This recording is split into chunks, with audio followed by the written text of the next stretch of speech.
Assalamualaikum warahmatullahi wabarakatuh. Perkenalkan, nama saya Salmi Hidayah Harahap dengan NIM 2301925 dari Prodi Bahasa dan Sastra Inggris, Fakultas Bahasa dan Seni.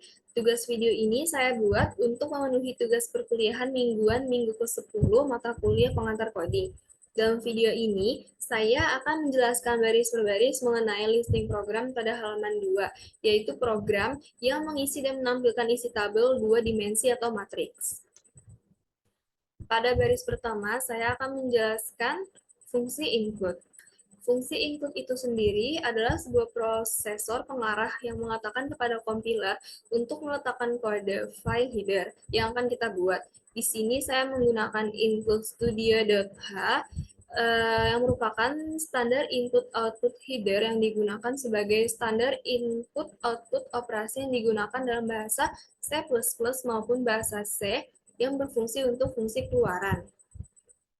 Selanjutnya saya menggunakan fungsi input konia.h. Input konia.h berfungsi untuk menampilkan hasil akhir pada program yang akan kita buat. Selanjutnya kita enter, kita masukkan fungsi integer main. Main sendiri berfungsi sebagai menentukan mana judul fungsi yang akan kita buat. Integer main berfungsi sebagai fungsi utama sebagai starting program atau sebagai awal pemulai sebuah program. Integer main diiringi dengan tanda tutup kurung. Karena tanda tutup kurung ini berfungsi sebagai mengapit argumen fungsi yaitu nilai yang akan kita lewatkan ke fungsi. Tanda kurung ini diisi dengan fungsi void. Fungsi void adalah sebuah fungsi dalam bahasa C++ yang disebut juga sebagai prosedur yang tidak mengembalikan nilai keluaran yang secara istilah berarti kosong. Selanjutnya kita enter, kita masukkan integer A. Integer A merupakan suatu fungsi untuk mengelompokkan atau mengkonversi variabel yang isinya berupa bilangan bulat ataupun bilangan desimal. Di sini kita masukkan integer A, di mana integer A berupa angka 3, 3, I, J, dan kita akhiri dengan tanda titik koma. Tanda titik koma ini berfungsi sebagai tanda untuk mengakhiri sebuah perintah algoritma. Pada baris ke-8 adalah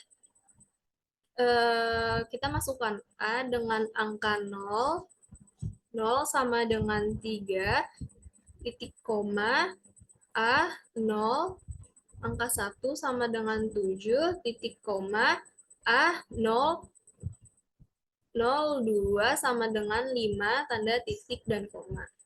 Pada baris ke-9 ada huruf A, dengan angka 1, 0 sama dengan 4, titik koma, huruf A, angka 1, 1 sama dengan 2, titik koma, A1, 2 sama dengan 1, tanda titik koma.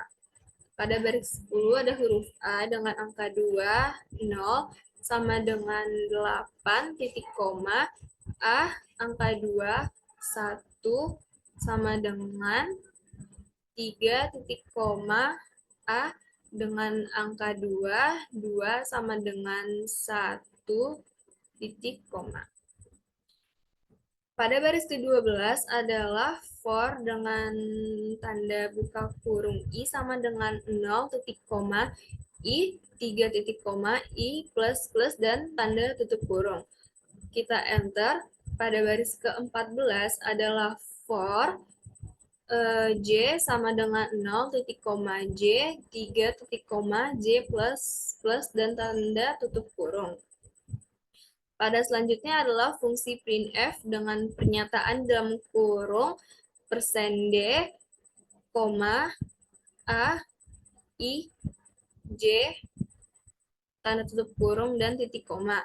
Pada baris selanjutnya adalah printf yang diiringi dengan pernyataan di dalam kurung garis miring N.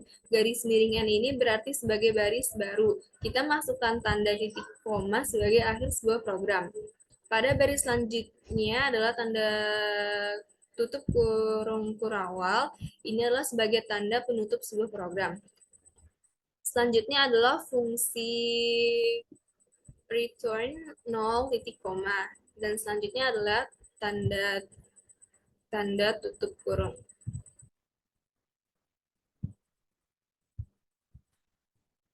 Setelah itu kita compile and run. Setelah kita compile and run, inilah hasil run atau output dari sistem program yang kita masukkan tadi. Matriks yang kita masukkan adalah dengan angka 3, 7, 5, 4, 2, 1, 8, 3, dan 1. Sekian presentasi video yang saya jelaskan mengenai listing program pada halaman 2, yaitu program yang mengisi dan menampilkan isi tabel 2 dimensi atau matriks. Mohon maaf jika ada kesalahan kata. Saya Salmi Hidayah Harahap. Terima kasih. Wassalamualaikum warahmatullahi wabarakatuh.